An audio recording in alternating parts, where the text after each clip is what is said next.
bending to, the attitude towards religion. Okay, so you more or less see a Christian religious, white Christian religious approach towards uh, uh, when you look at Republicans, and you will see a more,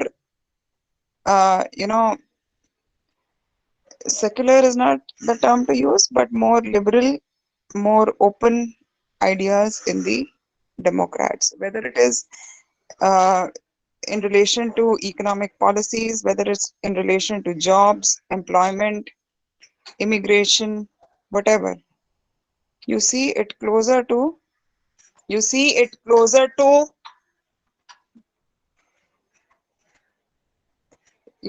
liberal ideas. Okay. So then we'll be discussing this in greater detail. I'm just giving you an overview at this point of time.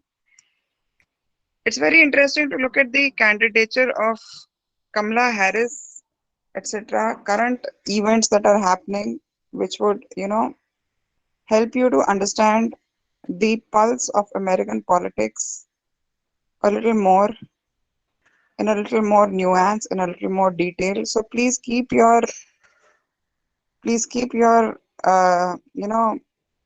on current developments in American politics very sharp. Okay. Um,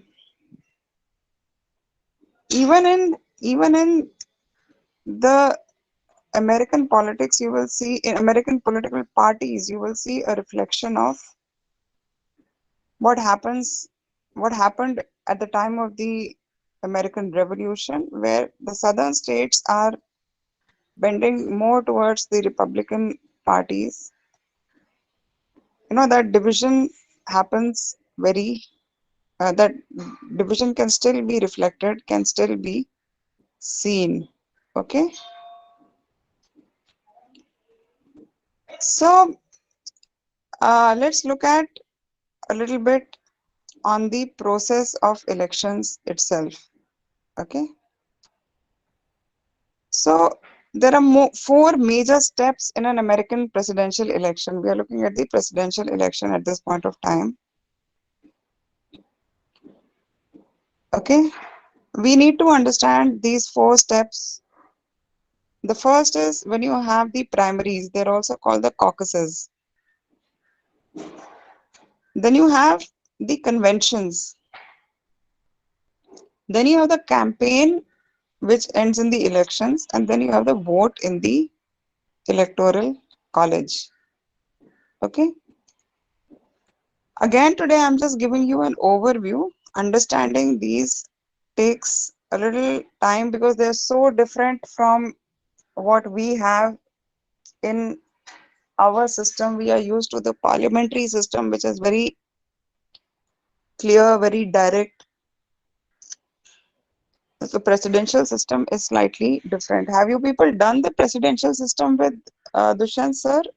Have you done it with, are you doing electoral systems with him?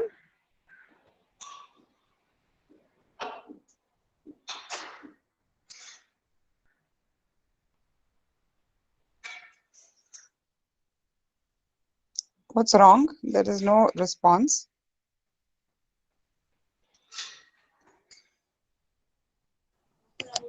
Yes, ma'am. He did. Ma'am, he completed that unit. Okay. So you have an idea of what the presidential system is like, don't you? Ma'am, but we have discussed only first past the post system and the proportional system. Okay, you haven't discussed presidential. Okay, never mind. Okay. So let us look at the caucuses, okay, or the primary elections. Okay, the primaries are where the most of the action happens. Okay. So this is the stage which is the selection in which there is the selection of candidates for office, and there nomination. Okay. So how do you select a candidate? It may be by, you know, in a different by many different ways. Okay.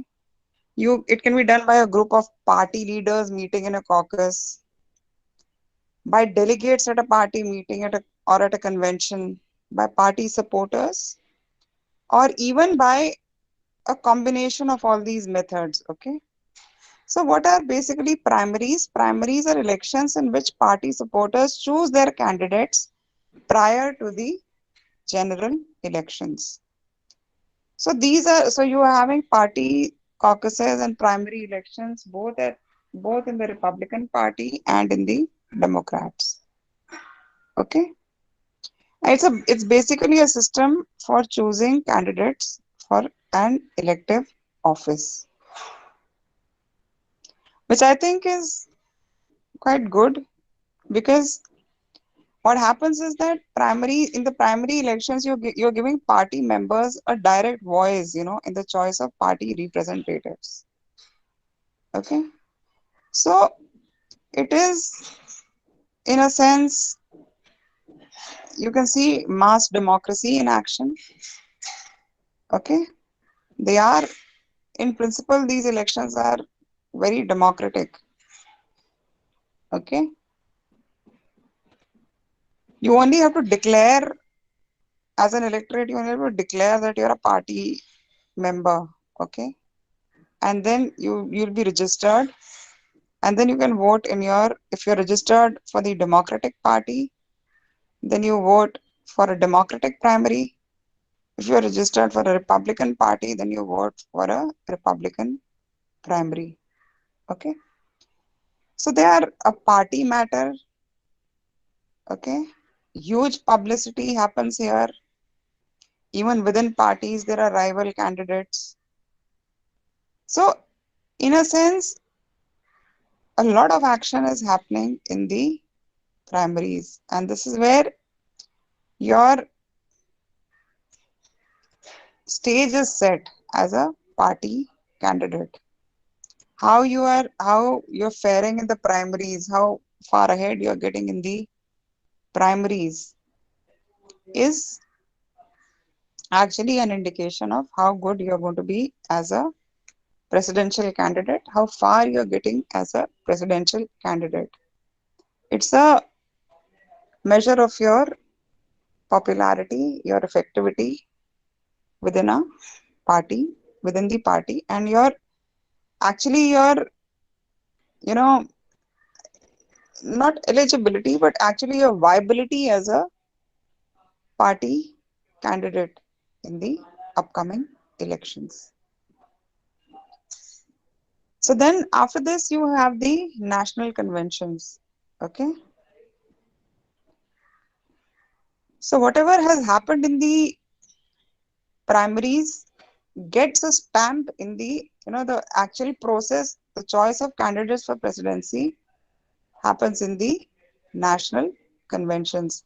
So those are, in a sense, the primaries are in a sense the semi-finals, and what you have in the national conventions are the finals. Okay. Again, very enormous affairs, huge number of delegates, a lot of action happening. Okay. And then when a decision is reached, then the nominee will make an acceptance speech to the convention, receive receive the blessings of the national convention. Okay. So apart from deciding the presidential candidate, the national convention also has two other functions. It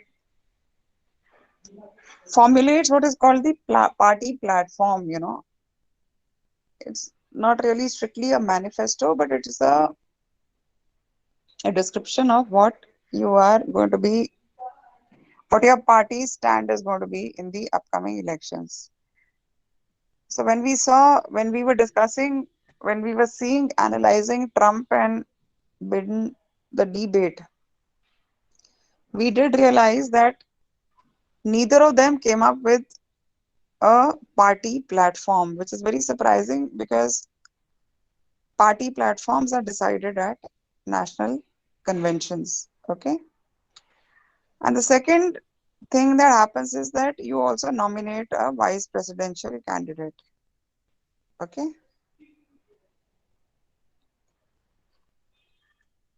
So then after this, you have the campaign, your national conventions disperse, then you have campaigning for months.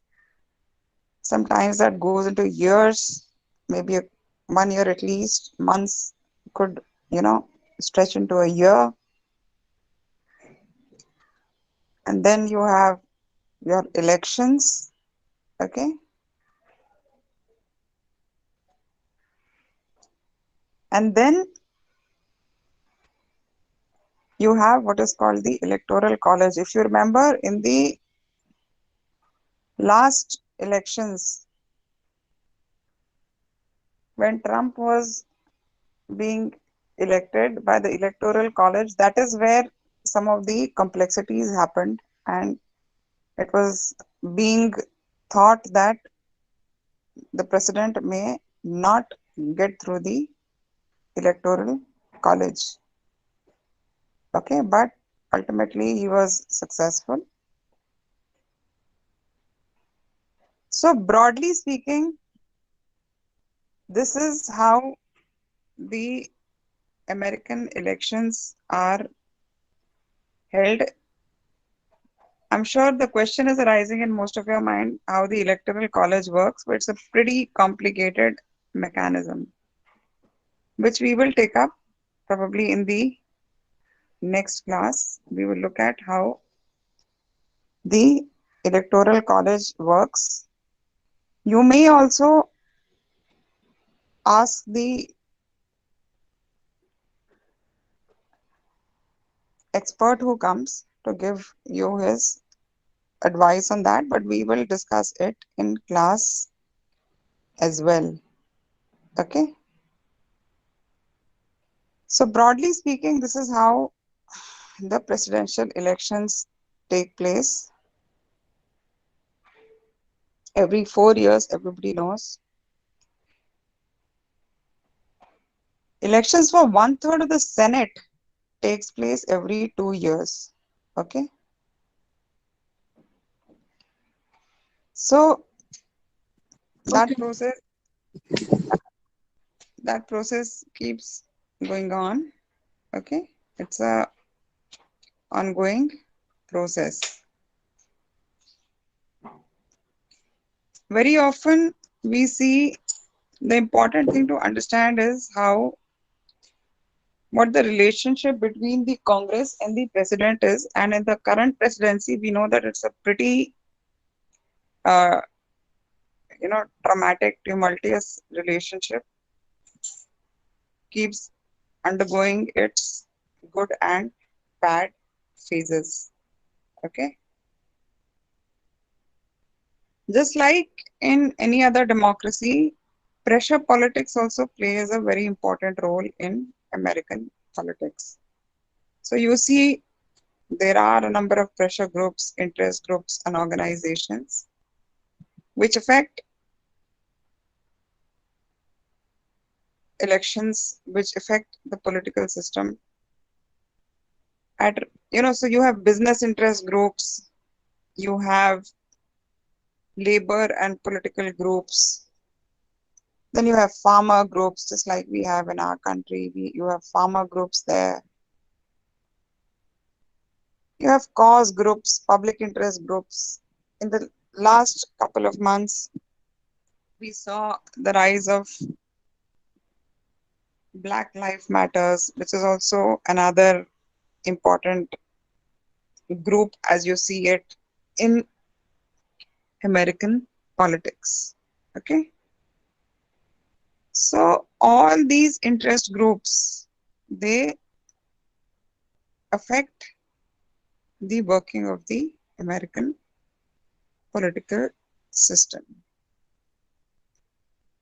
Let's look a little bit more at congressional politics. Okay.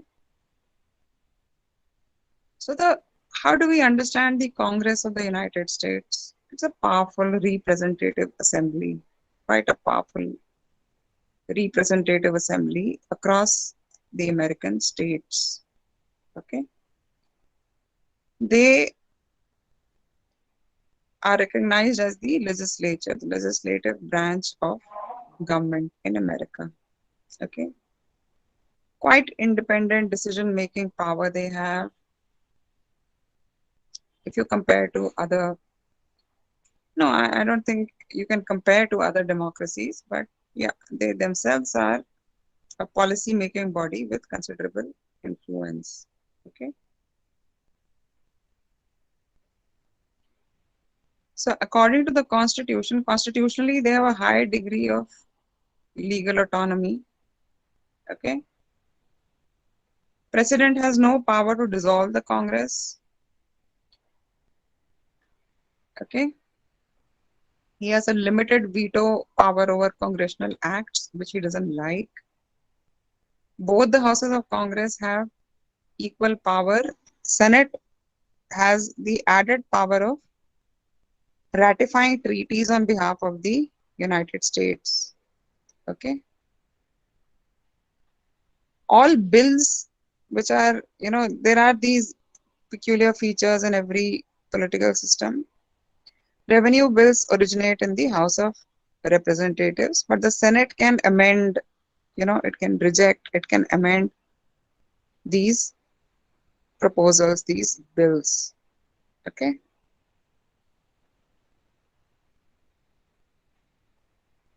So basically, there is considerable congressional autonomy. Now, what one sees is that what happens is that in such a system is that one doesn't see any single source of power or single source of leadership in the Congress, okay, like we have in the parliamentary system. In the parliamentary system, the prime minister and his cabinet and then the council of ministers has considerable power. You don't see a similar reflection in the Congress.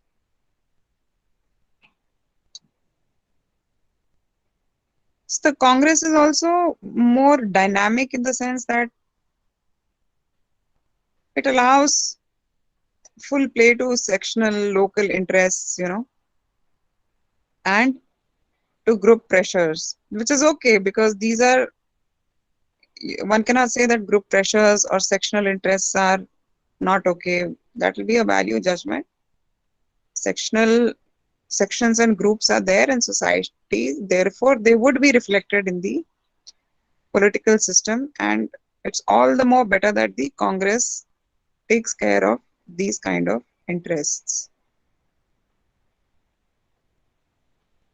Okay, so there is a huge role played by individual senators and congressmen. They are at the center of a web, in a sense, a network of constitutional, political, social relationships. Okay, so they will pay heed to their constitution constituents and what their views and attitudes are. So in a sense, again, a very dynamic, you can say a very dynamic democratic system where all interests and opinions are politically taken care of by the political system. Okay, so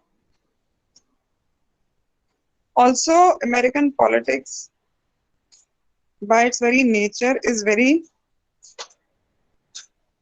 it accommodates a lot of diverse opinion, does not make does not make value judgments on these diverse opinions, and this is taken care of more in the Congress than in the presidency, because the presidency is very is very influenced by the personality of the president, by a single person. Okay, but the Congress is it's geared to take into account the opinions of its constituents. Okay, so you also have a speaker in the House of Representatives. He is the presiding officer, like we have in our, you know, uh, in the parliamentary system. Okay, so interprets the rules of the House, etc., etc. Okay, then you have what are called floor leaders. Okay, incidentally, the vice president he is the presiding officer in the Senate. Okay, you're the speaker in the House of Representatives. So,